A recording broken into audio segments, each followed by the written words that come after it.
Y a continuación, siguiendo la misma línea de estudios en cáncer, tengo el honor de presentar al profesor Federico Rojo Todo. Es el actual jefe de servicio de anatomía patológica de nuestro hospital, el director del programa de investigación en cáncer en nuestro instituto. Tiene una formación, se formó en la Vall d'Hebron y hemos tenido la suerte de que venga a nuestro hospital. Y tiene una especial dedicación a la biopsia líquida y al DNA circulante, pero desde el punto de vista clínico. Yo no voy a extenderme en su bibliometría, que es apabullante, pero creo que en el campo todo el mundo le conoce y creo que es el ponente ideal para aterrizar esto, para aterrizar de lo que hablamos, para hablar de la incorporación de la biopsia líquida a la cartera de servicios del Sistema Nacional de Salud. Muchas gracias.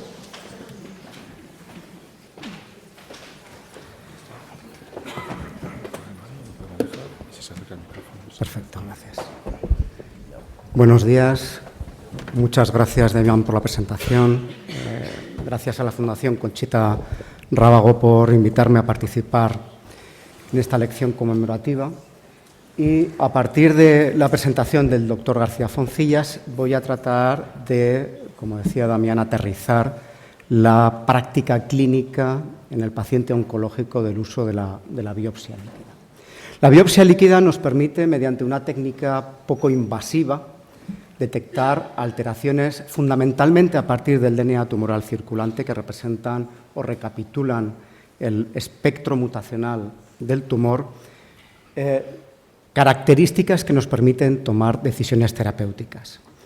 Es una técnica o una aproximación diagnóstica menos costosa desde el punto de vista de procedimiento, aunque no desde el punto de vista de técnica en el laboratorio, y luego podemos discutir sobre eso.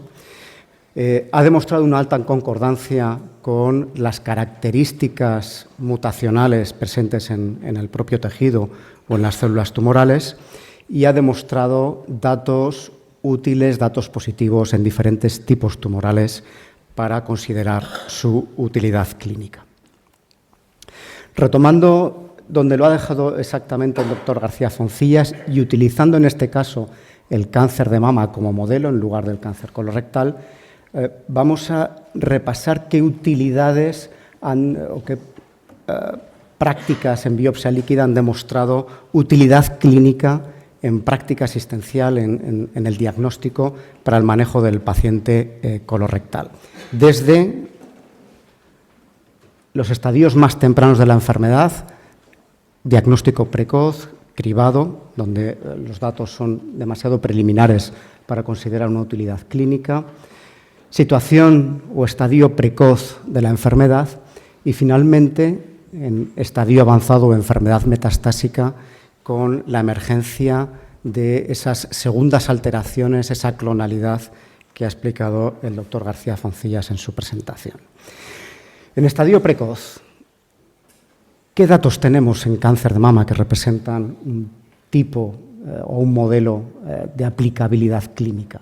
Aquí tenemos más de una docena de estudios mediante técnicas dirigidas a un gen concreto, basadas en PCR digital o mediante la utilización de secuenciación masiva a partir del DNA tumoral circulante, que permiten predecir en pacientes que reciben tratamiento neoadyuvante, es decir, tratamiento sistémico antes de la cirugía, predecir cuáles van a alcanzar una respuesta patológica completa.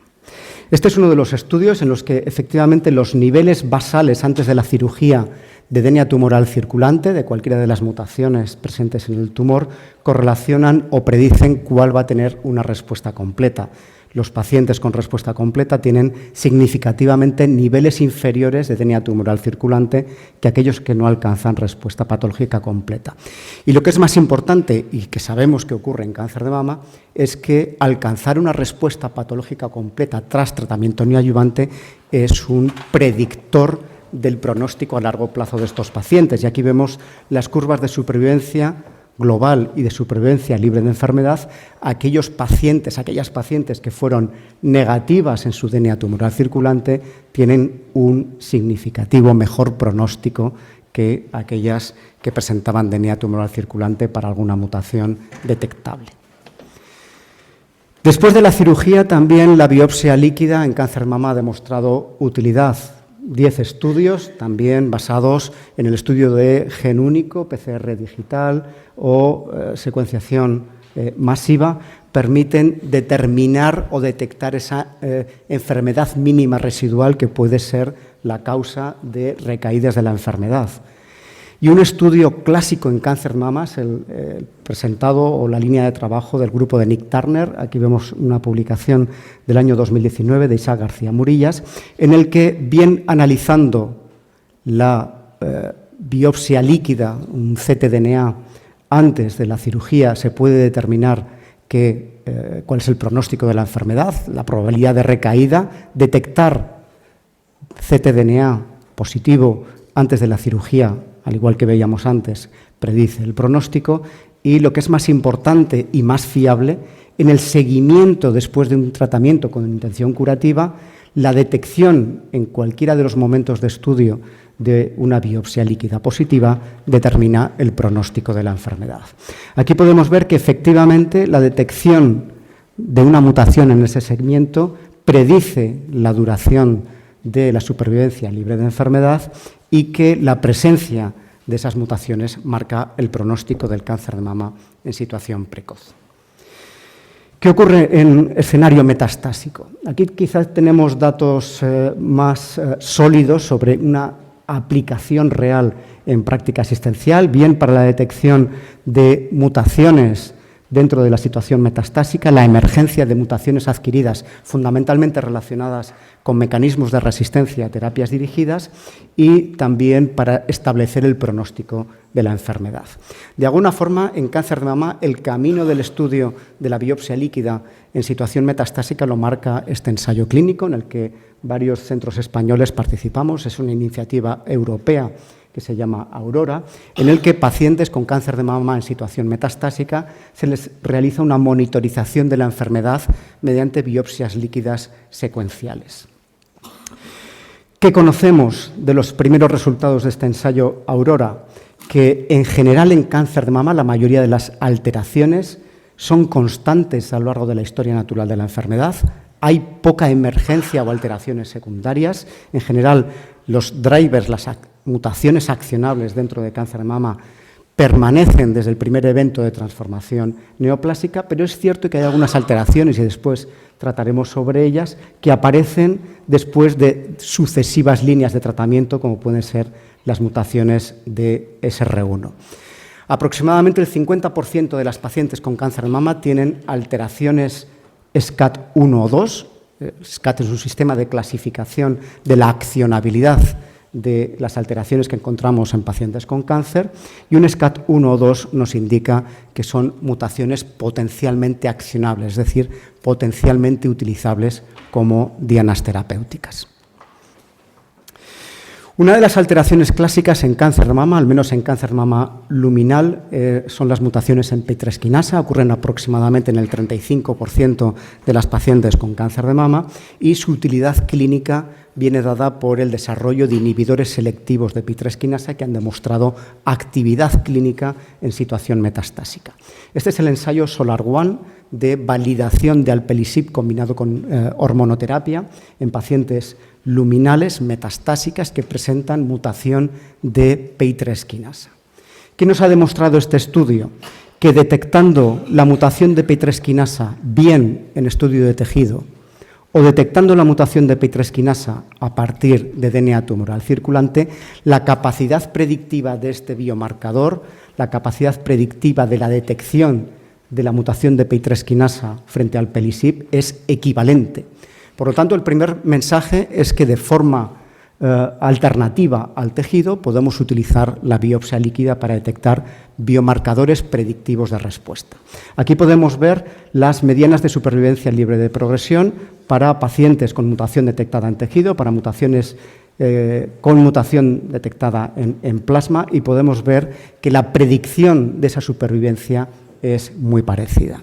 Se abre una cuestión importante que luego también podemos discutir, y es si el tejido y el DNA tumoral circulante en una paciente concreta son concordantes a lo largo de la evolución de la enfermedad. Y en este estudio SOLAR-1 se demostró que hay un 25% de discrepancia en la detección de P3 quinasa entre ctDNA y tejido. El segundo ejemplo que estamos utilizando, que yo creo que es más interesante, es la detección de las mutaciones de SR1. SR1 es el gen que codifica para los receptores de estrógeno. Obviamente, el cáncer de mama, en su gran proporción, es un tumor hormonodependiente y, por lo tanto, la presencia de estos receptores de estrógeno marca la biología fundamental de este tipo de tumores.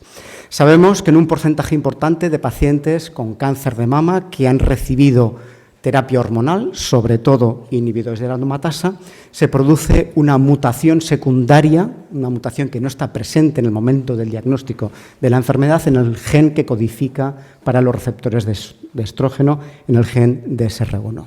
Esta mutación le confiere una actividad constitutiva al receptor de estrógeno, independiente del ligando, independiente del estrógeno, y por lo tanto emerge como un mecanismo de resistencia a la utilización de hormonoterapia. Por lo tanto, la detección de mutaciones de SR1 es un evento fundamental en los tumores hormonodependientes en cáncer de mama y determina resistencia a la mayoría de las hormonoterapias que estamos utilizando en práctica clínica.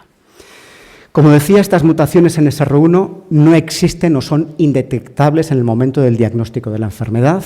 En el momento del diagnóstico de la enfermedad metastásica son raras, probablemente menos del 5% de las pacientes con cáncer de mama luminal hormonodependiente tienen mutaciones en SR1, pero podemos ver que tras progresión a sucesivas líneas de tratamiento que contienen hormonoterapia, la presencia en mutaciones en SR1 se enriquece y puede alcanzar, según los estudios más recientes, hasta el 50% de las pacientes con cáncer de mama luminal. Aquí podemos ver el espectro de alteraciones o de mutaciones en SR1 que tienen como consecuencia esta activación constitutiva y marcan la biología de esta enfermedad metastásica hormonodependiente. Lo más importante ahora de estas mutaciones de SR1, más allá de marcar el pronóstico y biología de la enfermedad, es que abren una oportunidad de tratamiento con una nueva generación de fármacos antiestrógenos, los degradadores selectivos de receptores de estrógeno, denominados SERT, y aquí vemos los resultados de 3 ensayos clínicos específicamente en población de cáncer de mama luminal metastásico que presenta mutaciones en SR1 y el primero de ellos, que es el Acestran, ya ha entrado en práctica clínica, ya tiene aprobación por las agencias sanitarias. Por lo tanto, hemos visto varios ejemplos de aplicación o posible valor pronóstico de la biopsia líquida, pero la cuestión es cómo implementar esto en práctica clínica. ¿Es abordable desde un punto de vista diagnóstico en tiempo real en una paciente o en un paciente con cáncer? Y en mi opinión hay varias cuestiones que debemos de tratar de resolver antes de tomar decisiones en un paciente concreto. En primer lugar, demostrar o conseguir una suficiente evidencia clínica. Yo he presentado algunos estudios, el doctor García Foncillas también, en cáncer de colon, en los que se apunta un valor pronóstico o quizá predictivo de respuesta, y esto debe de ser validado en estudios subsecuentes antes de ser implementada una técnica basada en biopsia líquida en práctica clínica. Tenemos que ser capaces de definir cuál es el punto de corte, la sensibilidad de la técnica en el laboratorio para detectar una mutación concreta a partir de DNA tumoral circulante. ¿Es clínicamente relevante detectar una molécula de DNA mutado en 1 millón de moléculas de DNA presentes en sangre periférica? Todavía no tenemos la respuesta y probablemente necesitamos estudios posteriores para clarificar este punto. Hay retos importantes desde el punto de vista de ruido biológico. La presencia de algunos tipos tumorales que liberan poco DNA tumoral circulante, pacientes con escasa carga tumoral que presentan también escasa liberación de DNA tumoral circulante a la sangre, el efecto de determinados tratamientos sobre la proporción de DNA en la sangre y finalmente el papel de la hematopoiesis clonal para discriminar qué es cierto y no en una mutación concreta. Tenemos que valorar cuál es el mejor ensayo a utilizar en el laboratorio. Una aproximación agnóstica, pantumor, que permite detectar cualquier alteración o la mayoría de las alteraciones presentes en cáncer, pero que obviamente puede tener una limitación en la sensibilidad para detectar estas alteraciones, o ir dirigidos a alteraciones que conocemos que están presentes en el tumor, pero que obviamente nos deja a ciegas sobre esas mutaciones secundarias que pueden aparecer en la evolución de la enfermedad. Tampoco sabemos cuál es el tiempo adecuado para obtener muestras en un seguimiento de un paciente con cáncer, tanto en escenario precoz como en escenario metastásico, y finalmente generar una evidencia de utilidad en decisión de tratamiento, en decisión de escalar o desescalar tratamientos frente a la terapia estándar en función de los hallazgos en biopsia líquida. Para tratar de responder a estas cuestiones, diferentes ensayos clínicos incorporan en sus diseños la utilización de biopsia líquida. Obviamente, en una situación metastásica, y ahora veremos algún ejemplo, es fácil. En función de los hallazgos a partir de biopsia líquida, podemos considerar una decisión de tratamiento con un fármaco dirigido contra alteración. Y quizá en situación de seguimiento tanto precoz como metastásico, tenemos que estudiar o utilizar ensayos en los que randomicemos a los pacientes en función de esos hallazgos en biopsia líquida a recibir el tratamiento estándar o un tratamiento experimental o un escalado o desescalado de tratamiento en función de los hallazgos a partir de ctDNA. Es cierto que desde el punto de vista de decisión en situación metastásica, las guías clínicas internacionales reconocen un valor, una utilidad clínica a la biopsia líquida. Dos ejemplos: detección de mutaciones de EGFR en cáncer de pulmón de célula no pequeña para el uso de inhibidores de tirosinquinasa.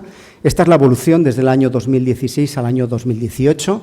En 2024 se reconoce una equivalencia en valor clínico entre la biopsia de tejido y la biopsia líquida para detectar mutaciones de EGFR y considerar una decisión de tratamiento. Y en el caso de cáncer de mama, donde las mutaciones secundarias de SR1, que antes mencionaba, es el primer ejemplo donde tenemos que estudiar una alteración que además no está presente en el momento del diagnóstico de la enfermedad, se reconoce también la misma utilidad clínica a el tejido y la sangre, considerando, y aquí señalo, una equivalencia en la sensibilidad de las técnicas que después comentaremos para la detección de estas alteraciones. Sabemos que desde junio del año pasado tenemos publicado por parte del Ministerio de Sanidad un catálogo de pruebas genéticas y genómicas que incluye diferentes áreas de conocimiento. Uno de los grupos específicos donde se ha diseñado este catálogo son los tumores sólidos, y aquí no se ve muy bien, pero se reconoce, por ejemplo, para un tumor concreto la detección de una mutación, de forma equivalente tanto el tumor como la biopsia líquida como opciones adecuadas en situación metastásica para prescribir un tratamiento. Y he hecho a lo largo de la presentación dos menciones a lo largo del reto que supone la sensibilidad en la detección de algunas mutaciones en sangre periférica, y ciertamente la presencia de DNA mutado en sangre periférica representa un porcentaje muy pequeño del DNA circulante presente en el plasma. Y esto exige la utilización en el laboratorio de técnicas de muy alta sensibilidad para ser capaces de capturar esta pequeña proporción del DNA tumoral que representa una mutación concreta. Sabemos que las técnicas que empleamos en tejido, como puede ser la secuenciación masiva o la PCR convencional, probablemente tienen un rango de sensibilidad de detección entre el 1 y el 10%, y ahora lo veremos, la mayoría de los pacientes tienen fracciones de DNA mutado por debajo del 1%, incluso por debajo del 0,1%. Y esto obliga a utilizar técnicas variantes de PCR, fundamentalmente la PCR digital, y también variantes de secuenciación masiva con capacidad de ultrasensibilidad para detectar esta pequeña proporción de alteraciones. Aquí vemos algunas de las opciones metodológicas en función de la base tecnológica o base analítica que presentan, desde variantes de secuenciación masiva de amplicones, captura de híbridos o esas variantes de PCR que antes mencionaba. Me voy a centrar en las mutaciones de SR1, de nuevo en cáncer de mama, como ejemplo de la utilización de este tipo de tecnología. Ya hemos dicho que las guías internacionales recogen una utilidad clínica tanto de biopsia líquida como de biopsia de tejido para la detección de estas mutaciones de SR1, con la recomendación de utilizar una técnica con sensibilidad suficiente para detectar, en el caso de biopsia líquida, esta baja frecuencia o esta baja proporción de DNA tumoral circulante. Tenemos como alternativa secuenciación masiva, que nos permite abordar diferentes genes de interés clínico en cáncer de mama, en el que tenemos que garantizar esa sensibilidad, o variantes de PCR digital, que nos permitirá estudiar de forma concreta ese gen o las posiciones o alteraciones más frecuentes de ese gen para el que hayamos diseñado nuestro ensayo de PCR. La PCR digital se basa, y esta es la que estamos utilizando aquí en la Fundación Jiménez Díaz, en una emulsión que permite convertir pequeñas burbujas o en cámaras de amplificación y de estudio del DNA que aislamos del plasma, y en un caso con detección de mutación de SR1, lo veíamos de esta manera. Estas gotitas o estos puntitos azules representan esas burbujas o esas cadenas únicas de DNA que presentan mutación, y el color verde aquellas que son no mutadas para el gen que estamos estudiando. Podemos ver que la proporción claramente es mucho más favorable al DNA nativo, al DNA sin mutación que está circulando, y esto representa una proporción muy baja de ese DNA que aislamos del plasma. Como alternativa a la PCR digital, también estamos utilizando una técnica de secuenciación masiva de muy alta sensibilidad. En este caso es el plasma Sexen, que permite el estudio de 5 genes de interés en cáncer de mama, con una sensibilidad equivalente a la PCR digital, y en este caso concreto, pues en una paciente detectamos una mutación de SR1 y en este caso 4 mutaciones de P53, que son de poca utilidad clínica en este caso. El aspecto importante es el que aquí muestro. Esta es nuestra experiencia en casi 200 casos de detección de SR1. Estamos utilizando esta tecnología dentro de un programa de acceso precoz al ACESTRAN en Europa. Estamos liderando un programa europeo para el estudio de mutaciones de SR1 en cáncer de mama luminal, y en el 71% de las pacientes que hemos estudiado, la frecuencia alélica de esa mutación de SR1 está por debajo del 1%. Por lo tanto, obliga a la utilización de técnicas de muy alta sensibilidad que alcancen umbrales de detección por debajo del 1 y del 0,1% de detección de frecuencia alélica en plasma. Aquí podemos ver nuestra experiencia en detectar las mutaciones. Son las habituales, las más frecuentes, que ya están descritas como mecanismo de resistencia a inhibidores de aromatasa en cáncer de mama, y como pueden ver, los porcentajes, si los suman, representan más del 100%, porque en general muchas de estas pacientes presentan policlonalidad o presencia simultánea de diferentes mutaciones en SR1.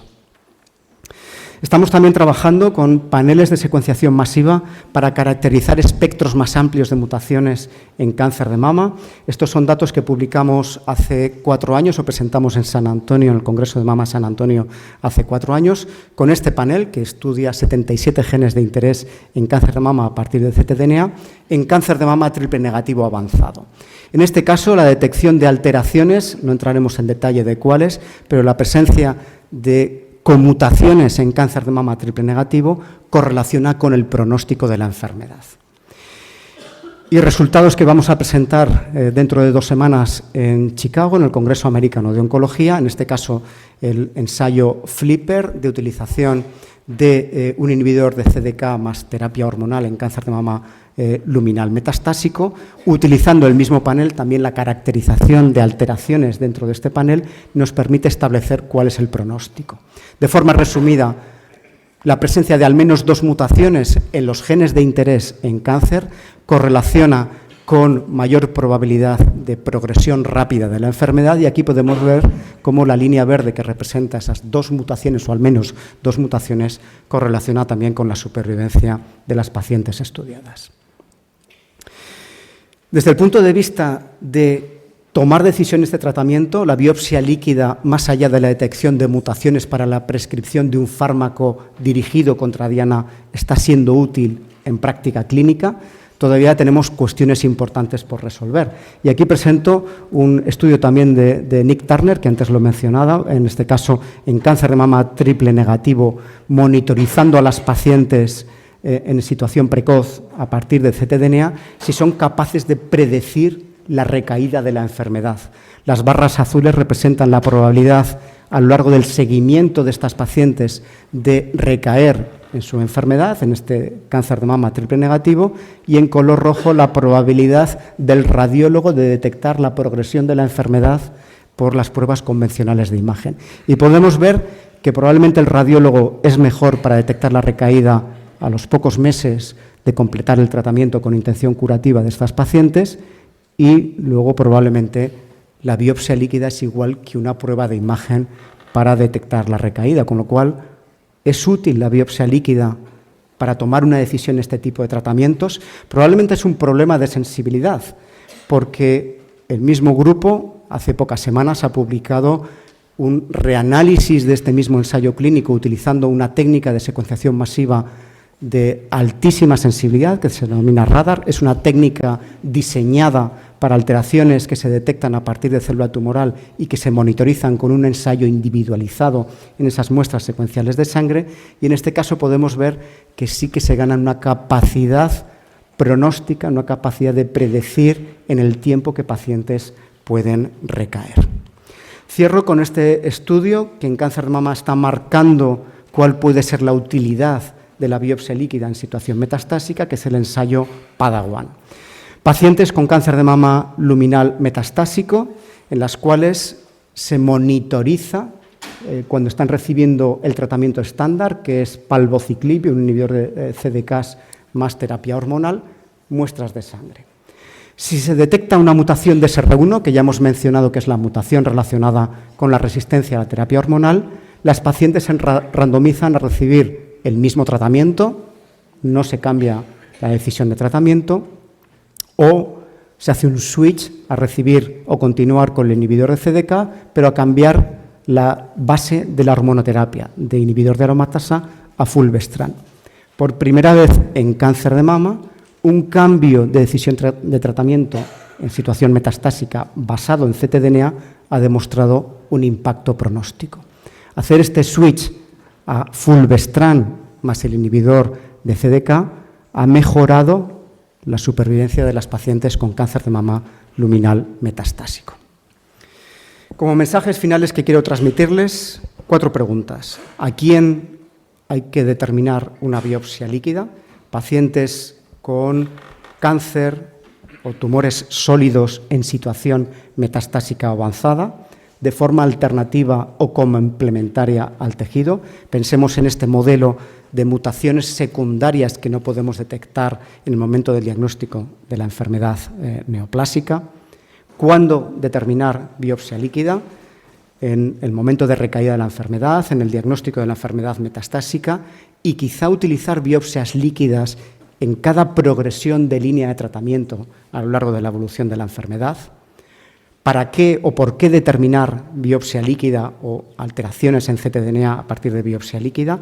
Fundamentalmente para detectar biomarcadores predictivos para prescribir fármacos dirigidos contra alteración, el pronóstico en enfermedad temprana, la enfermedad mínima residual, la monitorización de la enfermedad avanzada todavía están en evaluación, y obviamente el screening y el diagnóstico temprano todavía no tenemos una evidencia suficiente.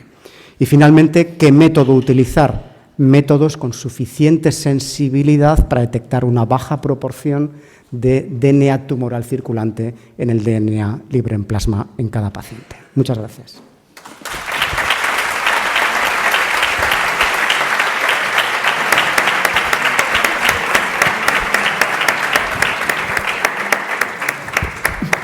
Muchas gracias, profesor Rojo, por iluminarnos no solamente en el conocimiento fundamental o de la investigación clínica de la aplicación de la biopsia líquida, sino también por poner en la mesa de debate aspectos relacionados con su implementación en la práctica clínica y metodológica.